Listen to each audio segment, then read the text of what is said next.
हाल जय हिंद। क्या हो गया जी? लाइव है कि नहीं?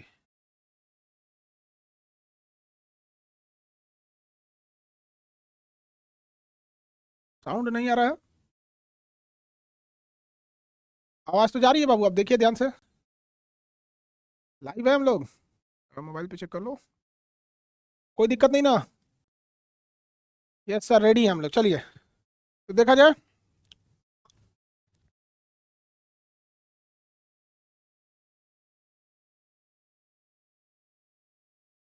आज लेट हो गए नहीं बाबू, इसी समय शेड्यूल ही किया गया था क्लास को शेड्यूल किया। ऑल क्लियर है सर? हाँ चलिए, वेरी गुड। कितने समझदार बच्चे हैं सब, कितने समझदार बच्चे हैं सब, सब बता देता है सब। All good, very good. अब हम आप लोग को आज इटली का एकीकरण पढ़ाएंगे। और इटली में जैसे एकीकरण हुआ ना, इटली का मन बढ़ गया, इटली में फांसीवाद का जन्म हो गया। जर्मनी का एकीकरण बताएंगे, और जर्मनी में जैसे एकीकरण हुआ ना, जर्मनी में नाजीवाद आ गया। तो एक जगह फांसीवाद आया, एक जगह नाजीवाद आया, दोनों ने द्वितीय विश्व युद्ध की क्या वो रख दिया। भरी दोपहरिया में क्लास इसलिए हो रहा है कि अभी बिहार सरकार के नियमानुसार जो भी नियम दिए गए हैं, उस नियम के अनुसार 8 तारीख तक कोई भी विद्यालय अपना ऑफलाइन कक्षा नहीं खोल सकता है। ठीक है, चलिए अब हम लोग देखते हैं क्या जी। अरे स्टूडियो में है ना, तो इसलिए गोरे लग रहे हैं, ऐसे तो हम है करिया।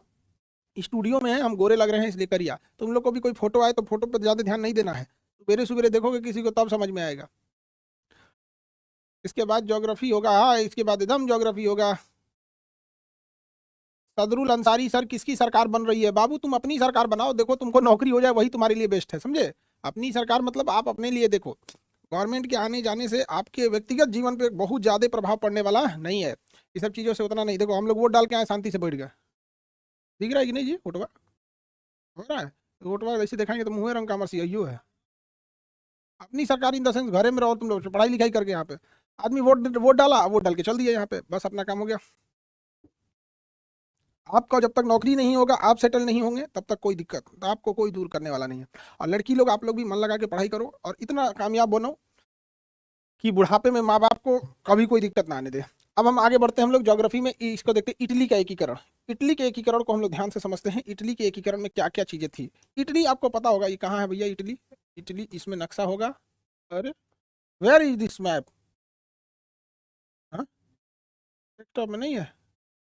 All map, map Europe. Where is Europe? This is Europe. ये ससुरे सब आज भी मार करने को रेडी हो जाए, सभी सब बहुत खतरनाक है सभी सब, लड़ाई झगड़ा के। तो ये देखो बाबू, ये है इटली। अभी जो आप इटली देख रहे हो ना, ये ससुरा टुकड़ों में बटा हुआ था। यह इटली 13 टुकड़ों में बटा हुआ था। अब इस टुकड़ों में देखिए, यहाँ पे अलग अलग जगह था। एक ये है सरडीनिया, यहाँ पर है आपका सिसिली। ऐसे करके कोई यहाँ, कोई यहाँ, कोई यहाँ, कोई रोम था, कोई फ्लोरेंस था, कोई यहाँ था, मिलान था, टोरेन था, गोएन था। ऐसे करके कई भागों में टूटा हुआ था इटली। इटली जो था ये टूटा हुआ था। तो इटली में ये जो जगह है सरडीनिया, इटली में जो जगह है सरडीनिया, सरडीनिया ने कहा कि हम क्यों ना एक हो जाए, हम क्यों ना एक हो जाए। अब बताइए, अमेरिका ने भी तो यही किया था। अमेरिका भी क्या हो गया था? एक हो गया था। तो सरडीनिया ने कहा कि क्यों ना हम सब एक हो जाए, हम सब क्या हो जाए? एक हो जाए, और ताकि हम लोग मजबूत हो सके। तो इस वजह से इटली के एकीकरण की शुरुआत किसने किया बाबू? सरडीनिया ने। इटली के एकीकरण की शुरुआत सरडीनिया ने किया था। इटली के एकीकरण की शुरुआत सरडीनिया ने किया था। ठीक है, अब आप आगे बढ़ते रहेंगे। सरडीनिया, लेकिन इटली का जो शोषण करता था वो था, यहाँ जगह है ऑस्ट्रिया। ऑस्ट्रिया चाहता था कि इटली कमजोर रहे। ऑस्ट्रिया बहुत खचरा था। ऑस्ट्रिया चाहता था कि इटली भी कमजोर रहे, और ऑस्ट्रिया चाहता था कि जर्मनी भी कमजोर रहे, जर्मनी भी कमजोर रहे। इधर से फ्रांस भी चाहता था कि जर्मनी भी कमजोर रहे और ऑस्ट्रिया इटली भी कमजोर रहे। तो बताओ, इटली के एकीकरण यानी यूनिफिकेशन ऑफ इटली में सबसे बड़ी बाधा कौन थी? ऑस्ट्रिया था। इटली के एकीकरण की सबसे बड़ी बाधा कौन था? ऑस्ट्रिया। इटली के एकीकरण की शुरुआत किसने किया? सरडीनिया ने किया। किसने किया? सरडीनिया ने किया। सरडीनिया ने इटली के एकीकरण की शुरुआत सरडीनिया ने किया था। याद रहेगा। अब इसमें हम लोग ध्यान से समझते हैं आगे। अब यहाँ पे ये है, आपको इटली के एकीकरण में एक नाम आता है, Joseph Mazzini. Joseph Mazzini, Joseph Mazzini. Joseph Mazzini का एक बहुत प्यारा कथन है। समाज में यदि क्रांति लानी है, अगर आप चाहते हैं कि समाज में क्या है, क्रांति है, तो समाज में यदि आपको क्रांति लानी है तो शासन युवाओं को सौंप दो। ये किसने बोला था? जोसेफ मेजनी ने बोला था। ये बहुत बड़ी बात है कि समाज में यदि क्रांति लानी है तो शासन युवाओं को सौंप दो। जोसेफ मेजनी किस क्रांति से संबंधित है? इटली की क्रांति से संबंधित है। जोसेफ मेजनी का संबंध किस क्रांति से?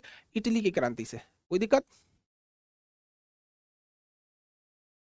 अब आगे देखते हैं, दूसरा नंबर है आपका, और कौन था इसमें जोसेफ मेजनी के बाद यहाँ पर, इसी में एक थे गैरीबाल्डी। गैरीबाल्डी को इटली के एकीकरण का तलवार कहा जाता था। गैरीबाल्डी ने लाल कुर्ती सेना का गठन किया था। गैरीबाल्डी, गैरीबाल्डी, गैरीबाल्डी, इसने ना, इसे इटली के एकीकरण का क्या कहा जाता है, तलवार, तलवार कहा जाता है। क्यों तलवार कहा जाता है? क्योंकि इसने सेना बनाया था, रेड आर्मी, रेड आर्मी, लाल कुर्ती सेना, red shirt army, red shirt army, लाल कुर्ती सेना का गठन किया था।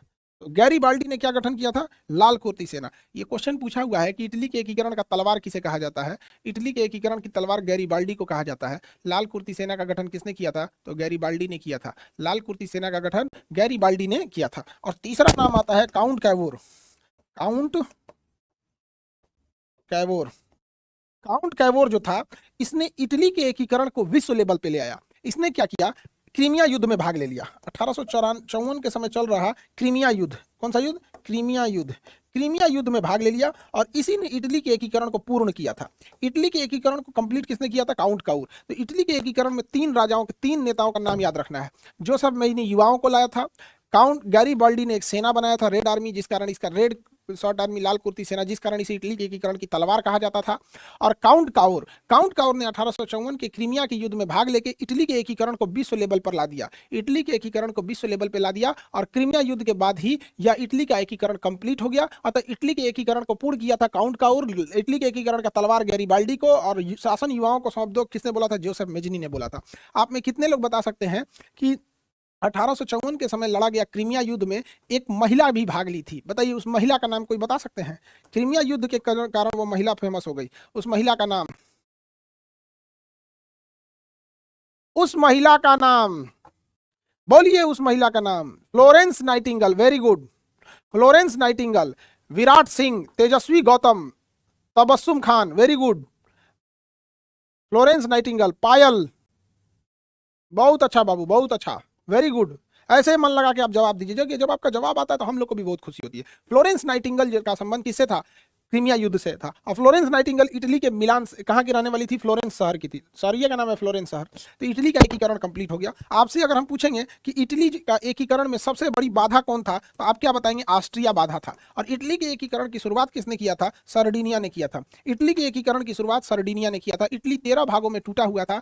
इटली 13 भागों में टूटा हुआ था और इसका एकीकरण कंप्लीट किया था इन 3 लोगों ने मिलकर। आप में से बता सकते हैं इटली का जब एकीकरण चालू हो गया तो इटली का जिस तरह से एकीकरण हुआ, आप में से कितने लोग बता सकते हैं कि भारत का एकीकरण किसने किया? पहले भारत भी कई टुकड़ों में बटा हुआ था, 552 से ज्यादा टुकड़ों में बटा हुआ था। किसने किया? इटली का एकीकरण जैसे हुआ उस तरह से भारत का एकीकरण किसने किया?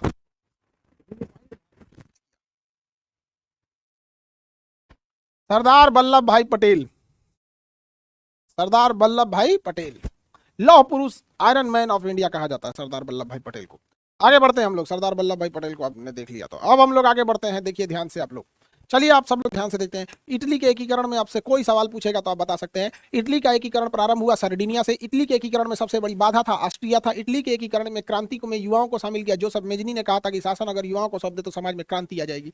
उसी तरह से गैरीबाल्डी ने लाल कुर्ती सेना का गठन किया और इसलिए उसे इटली के एकीकरण की तलवार कहा जाता है। इटली के एकीकरण को विश्व धरोहर पर लेके आया था काउंट कैवोर। उसने क्रीमिया युद्ध में भाग ले लिया और उसी ने जो इटली के एकीकरण को कंप्लीट किया। अब ध्यान से समझो बाबू,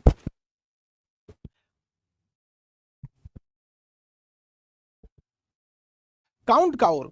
अब एक बात बताओ, सोमनाथ बबनी, लक्ष्मी सिस्टर, लक्ष्मी सिस्टर, अब इधर देखो बाबू ध्यान से। निभा कुमारी, यस सर। चलिए अब समझिए ध्यान से। दरोगा की वैकेंसी आएगी जुलाई अगस्त में। मेरी और ध्यान से समझो लोग। इटली का जब एकीकरण हो गया, इटली का जब एकीकरण हो गया तो इटली एक हो गया। लेकिन अब उस इटली का नेता कौन बनेगा? अब उस एक इटली का नेता कौन बनेगा? जैसे सरदार वल्लभ भाई पटेल ने भारत का एक कर दिया, भारत का नेता कौन बनेगा? तो चुनाव होगा। इसी तरह से इटली में जब चुनाव हुआ तो चुनाव कुछ समय बाद, इटली के एकीकरण के 100 साल बाद, इटली के एकीकरण के 100 साल बाद, इटली के एकीकरण के 100 साल बाद इटली में एक नेता आया, नाम था उसका डोमिटो मुसोलिनी। इटली का एक नेता आया, नाम था उसका डोमिटो मुसोलिनी। इटली के एकीकरण के 100 साल बाद आया डोमिटो मुसोलिनी, दूसरी विश्व युद्ध करा दिया। जिसने क्या करा दिया, द्वितीय विश्व युद्ध करा दिया। तो अब 100 साल वाली बात दोबारा इटली को में पढ़ेंगे, बीच में कुछ कुछ घटनाएं हैं, ठीक है। तो अब 100 साल बाद फिर इटली को पढ़ेंगे। तो इटली में 2 बार पढ़ना है, एक इटली का एकीकरण करना है, और फिर 100 साल बाद इटली में फांसीवाद पढ़ना है। इटली में फांसीवाद का जन्म डोमिनो मुसोलिनी था। यह मुसोलिनी इतना खचरा था, इसके अंदर 2 गो खराबी, एक ये बड़बोला था, बार बार युद्ध लड़ना चाहता था, दूसरा इसका कहना था ऊंचे जात वाले लोग ही कुछ अच्छा काम कर सकते हैं। मतलब फांसीवाद, मतलब श्रेष्ठता में बहुत विश्वास रखता था कि ये प्योर ब्लड है, तो ये ऊंची जाति है, ऐसे टाइप का मतलब ये बात बोलता था। देखिए बाबू, भले ऊंची जाति में भारत में सबसे बड़ा अगर कोई साम्राज्य पूरे अखंड भारत का संभाला है तो चंद्रगुप्त मौर्य ने संभाला था। चंद्रगुप्त मौर्य जो छोटी जाति से आते थे, समझ में आ गया कि नहीं। किसी बड़ी जाति के राजा को देखिएगा ना, बहुत बड़ा साम्राज्य नहीं है, चाहे आपकी इतिहास उठा के देखिए, बहुत बड़े बड़े राजा लोग, छोटा छोटा छोटा छोटा साम्राज्य है। चंद्रगुप्त मौर्य, उसी का बेटा बिंदुसार, उसी का बेटा अशोक, समझ में आ गया कि नहीं। तो पता नहीं कहाँ से जाति की उच्चता लेके आए। बाकी सब तो इलायची दाना बराबर राजा हुआ है, सब ये सब कोनो राजा है सब। अशोक वगैरह को देखिए ना, वहां पे अशोक एक बार खखाता था तो तुर्की तक हिल जाता था। अशोक, दादा अशोक, दादा अशोक, समझ में आ गया कि नहीं आ गया। अलेक्जेंडर को थूर दिया था बिल्कुल, सिकंदर डर के मारे। चंद्रगुप्त मौर्य, देखो कोई कह रहा चंद्रगुप्त मौर्य ओबीसी में है, तो तुम मौर्य है तो तुम अपने को ओबीसी में घुसा देगा चंद्रगुप्त मौर्य को। चंद्रगुप्त मौर्य मौर्य जाति के थे, निम्न जाति में आते थे वो लोग, SC ST में। देखो इसके नाम के आगे मौर्य लगा तो अपने आप को चंद्रगुप्त मौर्य का रिश्तेदार बना दिया। अरे दादा ओ दादा, अरे इतना भी जाति बात नहीं रखो जी। तो फूफा थे कहा। चलो अब ध्यान से समझते हैं हम लोग। सर आप कफन छाप पे वोट दिए थे? नहीं बाबू, हम वोट किसको देंगे, कोई कभी भी आप किसको वोट दे रहे हैं बताया नहीं जाता है। हाँ, बता देंगे तो गड़बड़ा ही जाएगा, इसलिए आप वोट किसको देते हैं इसको बताना नहीं चाहिए। अच्छा, एक फोटो खींचा जाता है जी, ऐसे फोटो डाल के अजय है ना, इसे देख रहे हैं सब लोग, ऐसे फोटो खींच, हम फोटो खींच लेगा, हम भी खींच लें, हम भी फोटो खींच दें। हम देख रहे हैं जिसको देखो फोटो खींच, ऐसे ऐसे करके फोटो खींच रहा है, हम भी खींच देगा जी। अरे रुको रुको, सेल्फी खींच लें। ओहो, देखो हमको ये सब चीज समझाओ तुम लोग, सब एडवांस एडवांस लोग, सब एडवांस हो जाएगा सब। ऐसे करके सेल्फी ले, हमारा सेल्फी अच्छा नहीं आ रहा है, ऐसे करके फोटो खींच ले। हाँ हो गया, वोट डला गया, ठीक है, वोट। हमारा फोटो वोटो खींचने का शौक ही नहीं है जी। कम से कम तुम लोग तो याद दिलाओ, सर वोट डल के आए हैं, कम से कम फोटो खींच ले। हाँ देखो, नीचा गया, हो गया। न्यू फोन नहीं बाबू, वो फोनवा टूट गया, वो फोनवा गिर के टूट गया, तो स्टूडेंट लोग वाला फोनवा रखे हुए हैं। चलो वेरी गुड, चलो आगे बढ़ते हैं।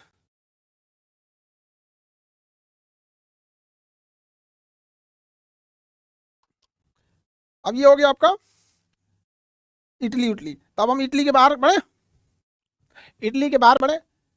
किसी को इटली में दिक्कत है तो बताइए।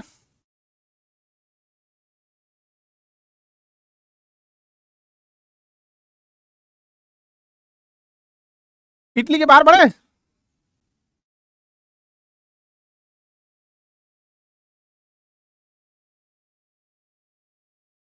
एकदम सर बढ़िया। तो इटली के बाहर बढ़ते हैं, तो बताओगे लोग तब तो हम इटली के बाहर बढ़ेंगे। जर्मनी चलते हैं, इटली के बाहर जर्मनी। इटली के बाहर अब क्या चलते हैं, जर्मनी। जर्मनी का एकीकरण, किसका एकीकरण, जर्मनी का एकीकरण। बाबू मेरे, बाबू मेरे, इटली के एकीकरण आपको हमने पढ़ा दिया। अब हम आपको पढ़ाते हैं जर्मनी का एकीकरण। जर्मनी कई टुकड़ों में बटा हुआ था, 28 से 36 टुकड़ों में टूटा हुआ था जर्मनी। जर्मनी चाहता था एक होना। जर्मनी ने देखा कि कैसे फ्रांस टुकड़ों में बटा हुआ था, लेकिन नेपोलियन नाम का एक नेता आया और नेपोलियन नाम का राजा ने पूरे फ्रांस को एक कर दिया। अतः जर्मनी के एकीकरण ने किससे प्रेरणा लिया, तो नेपोलियन से प्रेरणा लिया। हालांकि जर्मनी के एकीकरण में सबसे बड़ी बाधा फ्रांस था, जर्मनी के एकीकरण में सबसे बड़ी बाधा फ्रांस था। तो ध्यान से देखो, जिससे प्रेरणा लिया वही बाधा थी, जिससे प्रेरणा लिया जर्मनी वही बाधा थी। जर्मनी के एकीकरण में सबसे बड़ी बाधा फ्रांस था, लेकिन जर्मनी के लोगों ने फ्रांस के राजा नेपोलियन बोनापार्ट से ही प्रेरणा लेके अपने एकीकरण का प्रयास किया। जैसे ही जर्मनी ने अपने एकीकरण का प्रयास किया तो कोई ना कोई शुरुआत करना चाहिए कि नहीं। तो जर्मनी के एकीकरण की शुरुआत होती है प्रसा से। किससे, प्रसा से। आप बताइए, इटली के एकीकरण की शुरुआत सर्डिनिया से हुई थी, उसी तरह जर्मनी के एकीकरण की शुरुआत प्रसा से होती है। प्रसा दुनिया का पहला राज्य था जिसने कहा था कि हमारे यहाँ रहने वाला हर एक व्यक्ति को फ्री में शिक्षा दिया जाएगा और अनिवार्य शिक्षा दिया जाएगा। तो दुनिया में शिक्षा अनिवार्य करने वाला पहला जगह कौन सा था, प्रसा था। तो प्रसा पहले टुकड़ा में बटा हुआ था, तो प्रसा एक देश था, बाद में इसमें मिल गया तो देश नहीं रहा। तो प्रसा था जर्मनी में, और प्रसा का जो वो था प्रधानमंत्री था उसका नाम था बिस्मार्क। प्रसा का प्रधानमंत्री का नाम बिस्मार्क, क्या नाम था? बिस्मार्क था। बिस्मार्क जो था ये बहुत खतरनाक व्यक्ति था। बिस्मार्क को जाना जाता है गुप्त संधियों के द्वारा, वो किसी से संधि कर लेता था, बताता ही नहीं था। तो गुप्त संधि का जनक किसे कहा जाता है? बिस्मार्क को। बिस्मार्क को। आगे बढ़े।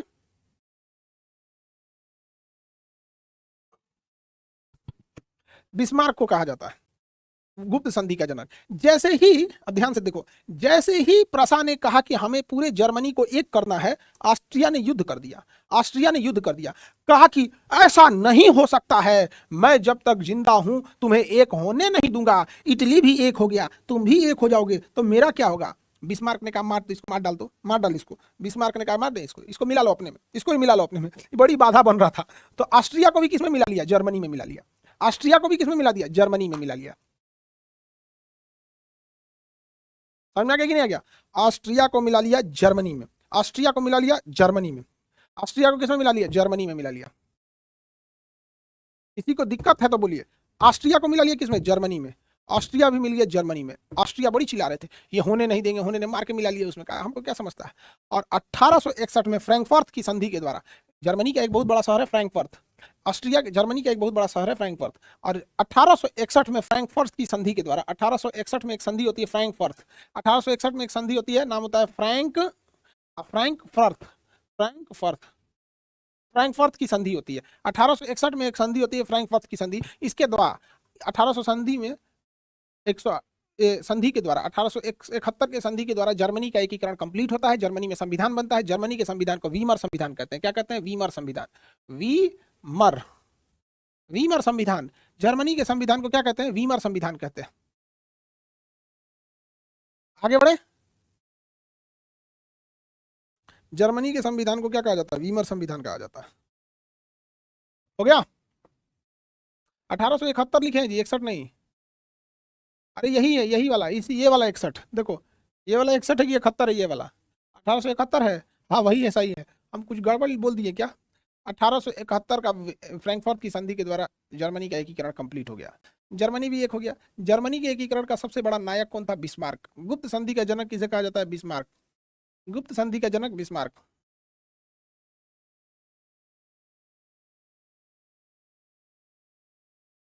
मिस्टेक से बोल दिए होंगे, 61 बोल दिए होंगे, तो आप लोग को याद हो गया। गुप्त संधि का जनक बिस्मार्क को कहा जाता है। तो हमने आपको इटली का एकीकरण पढ़ा दिया, जर्मनी का एकीकरण पढ़ा दिया।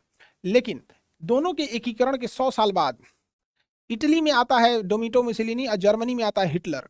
इटली में आता है डोमिटो मुसोलिनी और जर्मनी में आता है हिटलर। डोमिटो मुसोलिनी और जर्मनी में आता है हिटलर। इटली में आता है डोमिटो मुसोलिनी और जर्मनी में आता है हिटलर। डोमिटो मुसोलिनी और हिटलर, डोमिटो मुसोलिनी और हिटलर आता है।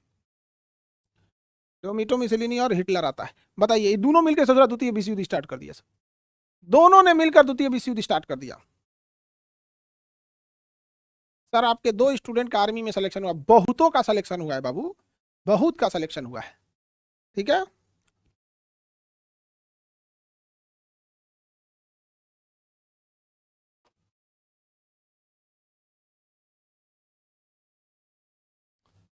किसी को कोई दिक्कत है तो बोला जाए।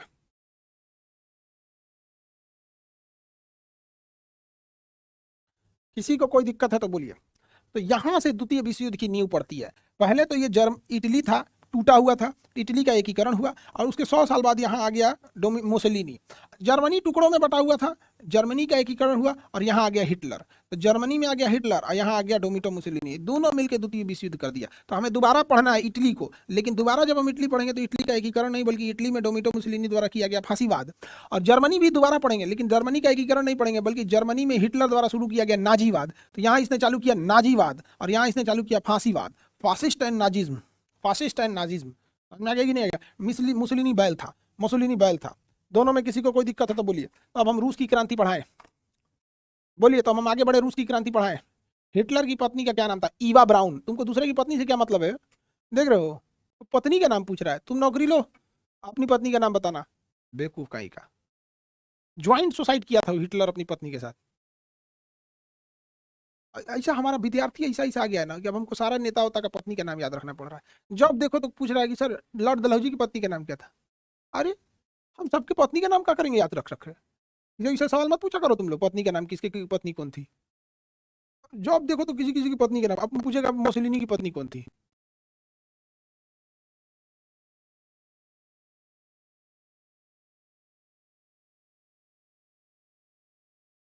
आगे बढ़ते हैं। लड़की सब नहीं पूछ रही, लड़का पूछ रहा है। रूस की क्रांति समझते हैं, किसकी क्रांति, रूस की क्रांति। रूस, रूस देखते हैं हम लोग, रशिया, रूस की क्रांति।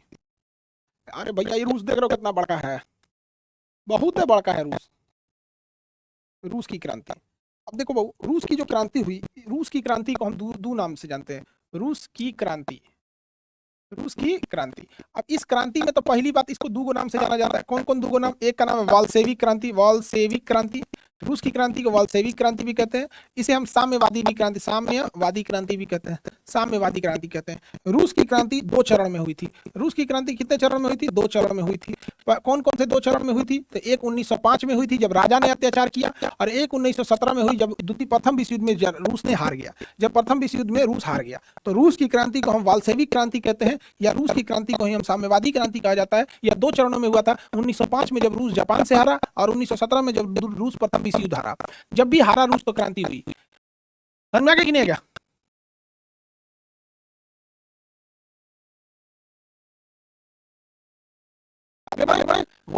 क्रांति कहते हैं या फिर साम्यवादी क्रांति कहा जाता है। सत्यम शासन क्लास आज खरीदे कैसे पढ़े तो खरीदने का जरूरत है किताब को। ऑफलाइन वाला खरीद के लिए फ्री दिखेगा, ऑफलाइन वाला फ्री दिखेगा एक क्लास, ऑनलाइन वाले को दिखेगा, ऑनलाइन वाले पहले से लिए अब ये खरीद लिया इसको, कोई ज्यादा महंगा तो नहीं है।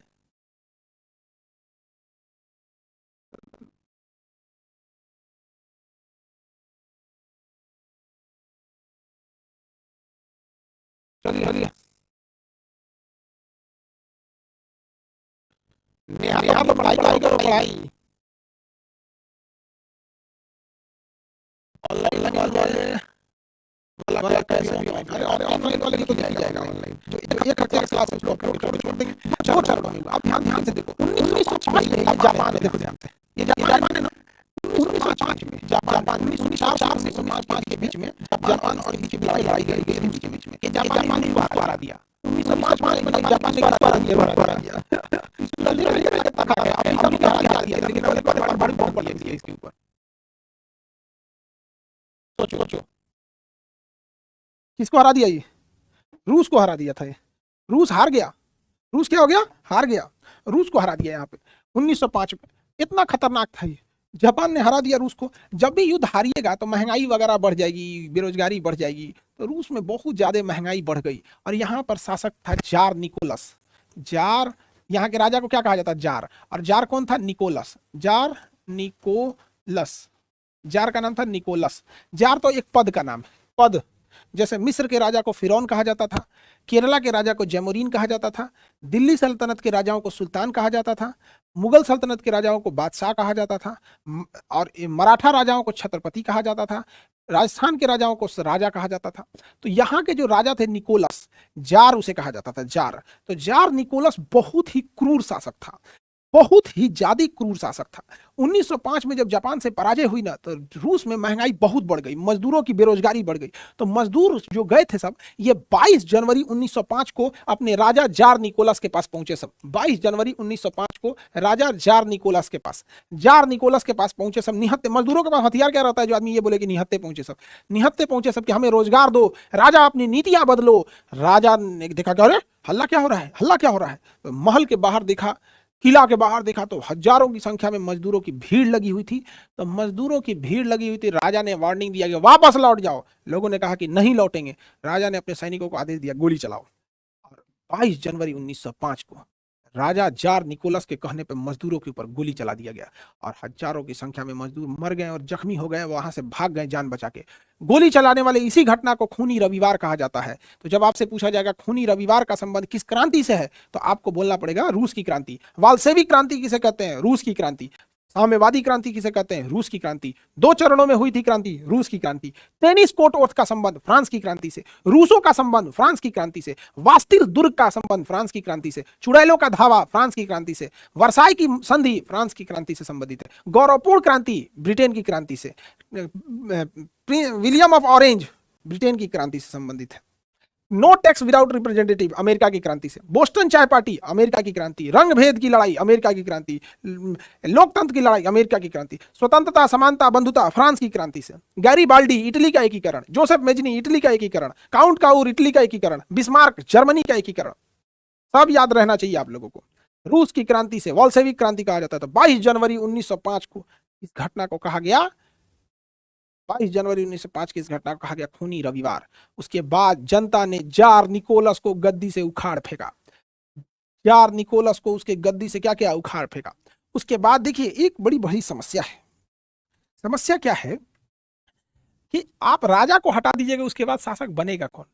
अमूमन आप गांव में देखिएगा, जैसे मान के चलिए लोग कहते हैं कि प्रधान मुख्यमंत्री हटाओ, तो मुख्यमंत्री हटा के आप किसे बनाइएगा वहां पे? तो अमूमन आपने जब ब्रिटेन की क्रांति हम आपको जब पढ़ा रहे थे और जब हम आपको दिखे थे इंग्लैंड की क्रांति में, तो आप देखे होंगे जेम्स को हटा के चार्ल्स को बताया गया, चार्ल्स को हटा के फिर आप लोग इसको लेके आए लोग, हम लोग क्या नाम है इसका, बकलोल प्यूरिटन धर्म को मानता था, क्रामबेल को हटा के जेम्स द्वितीय को, फिर चार्ल्स द्वितीय को। तो जरूरी नहीं कि उसको हटा के किसी को लाइएगा तो अच्छा ही हो। एक नई व्यवस्था, जैसे आप कहिएगा कि आईएएस आईपीएस की जगह कोई दूसरी व्यवस्था लाते हैं, तो व्यवस्था कैसे रहेगी कैसे नहीं, किसी को उतना आइडिया नहीं है। तो जार तो हट तो गया, लेकिन रूस में जो राजा आए लोग वो उतना अच्छा से शासन नहीं किए। अब दूसरा जो चरण था वो प्रथम विश्व युद्ध के समय 1917 में था। उस समय दो प्रमुख नेता आए। एक नेता यहाँ पे जर्मनी का एक दार्शनिक था कार्ल मार्क्स, जर्मनी का दार्शनिक था कार्ल मार्क्स।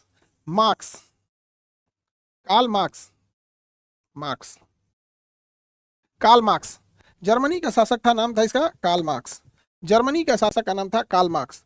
जर्मनी के इस शासक कार्ल मार्क्स ने से प्रेरित होकर यहाँ दो नेता आए। एक का नाम था लेनिन जो था, इसने ट्रेको सेना का गठन किया, ट्रेको सेना